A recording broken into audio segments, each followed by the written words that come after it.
ꯁꯥꯕ ꯂꯣꯏꯔꯦ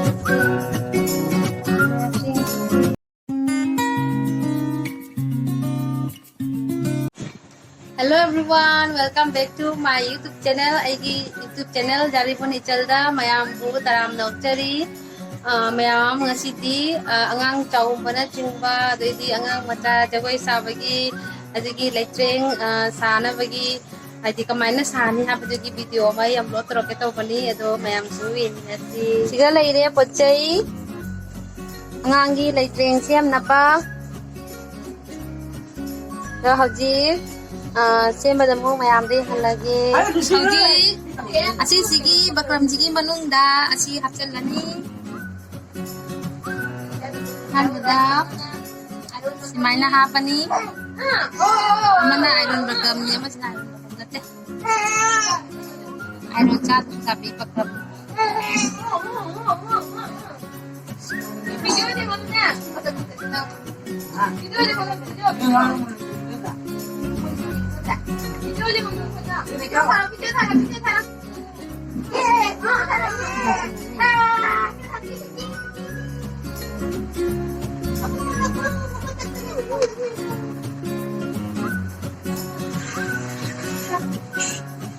Si hapchale si matungda sigi bakram si mo hapani na iron chabi pakam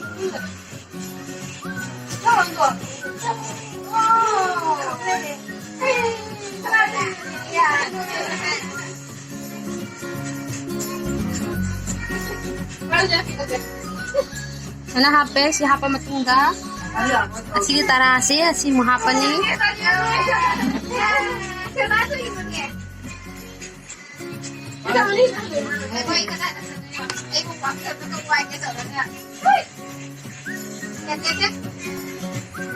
Mana hapten lagi sih ngapain? Boleh nggak nak?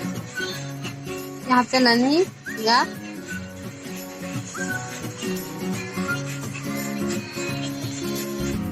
Ini masalahnya.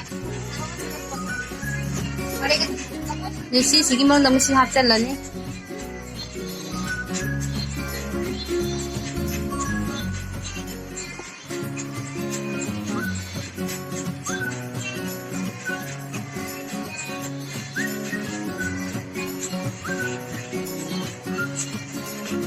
Si menunggang mo si para hapten lagi. Kalau udah si hapten lagi ya.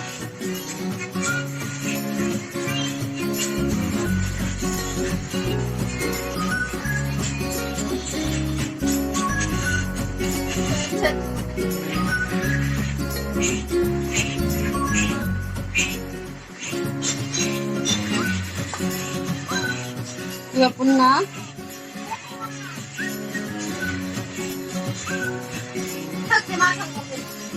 Sisi menungga. Hapsen lani semaina. Oh. Haji nungai nabi kita maksa semaina ping siap mau pare. Pare. Haji si jetum na pocah lani mapan se. Lagi tar se padana pare bagi.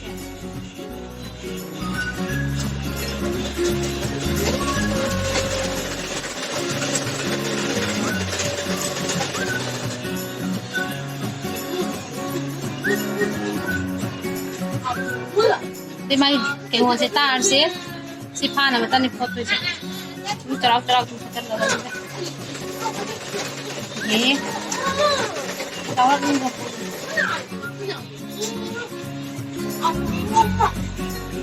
ano pachala ni matang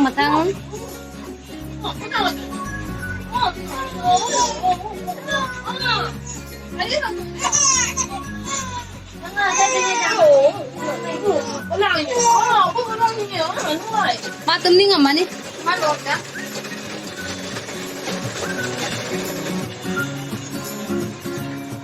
Nasaan kaya hatan mo nga kami. Ma tumalong na.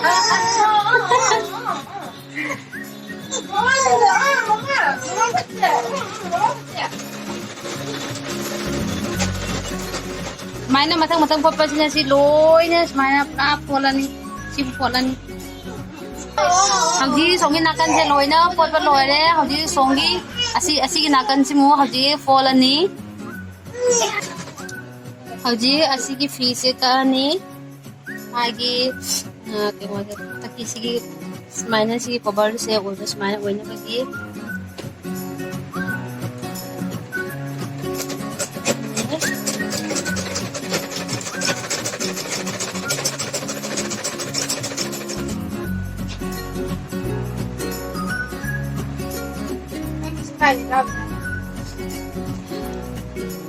sour si head chale daga chane kan kati de thau kamu ini udah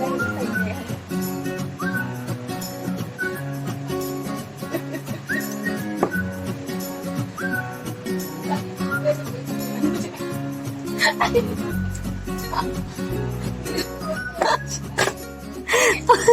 pizza sama ini nagagpana. Ano, kaya saldo kapag hayta ba dati dito? Tekman ko lalay lang hindi ko to na.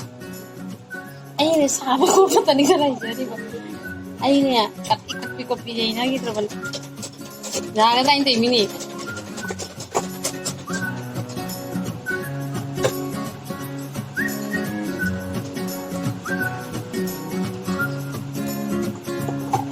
Kaya sudah mengatakan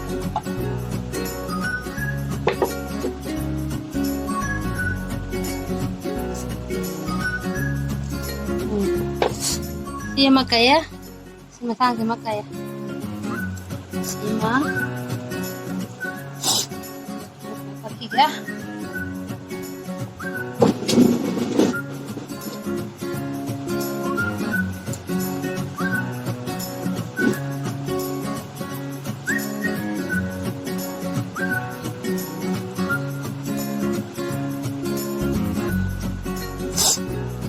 bangsang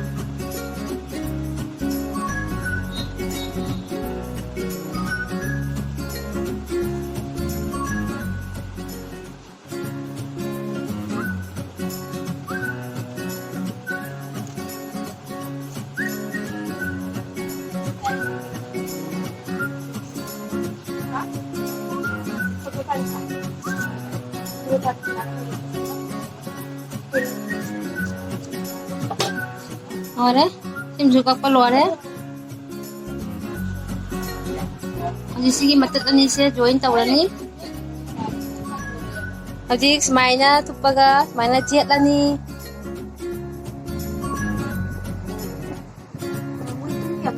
मा तुम्बा pen जे मोय लांग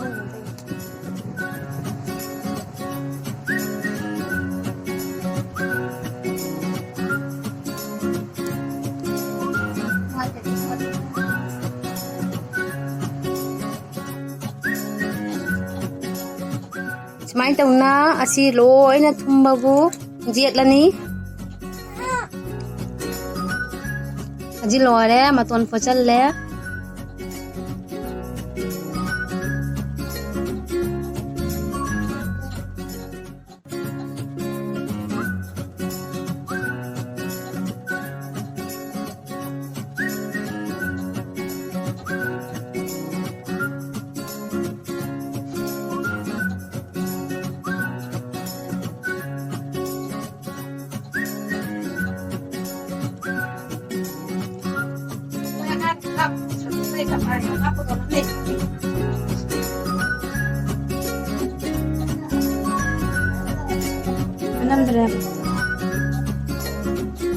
Nahapag amu fort pa hore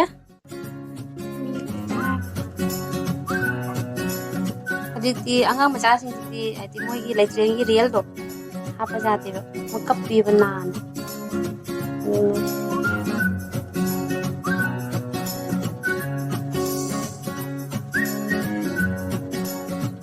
mana bim na papiri ati kile ama sidi kile sidi kile ani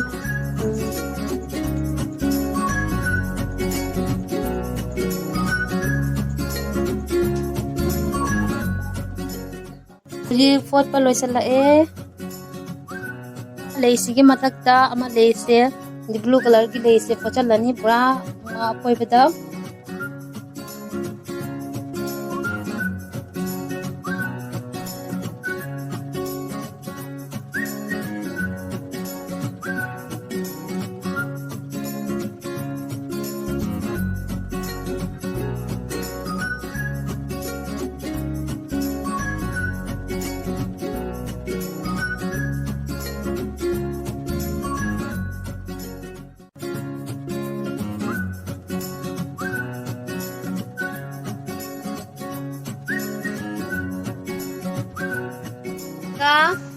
hꯧji amuka blue siya hapagani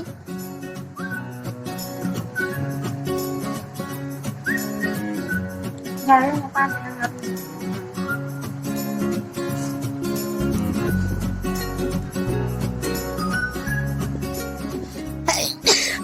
ayun eh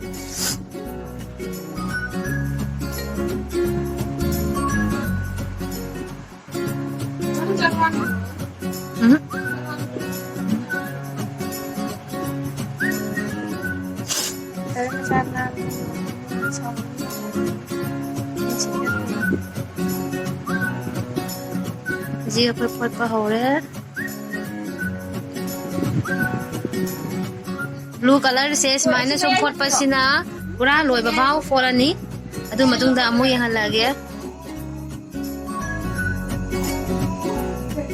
ma'am हजि पूरा साब लोय रे से मैं सिंग से पूरा साब लोय रे सिंगा माई मचई ने बको असि से पांद्री ये 500 ने ये पूरा साबला है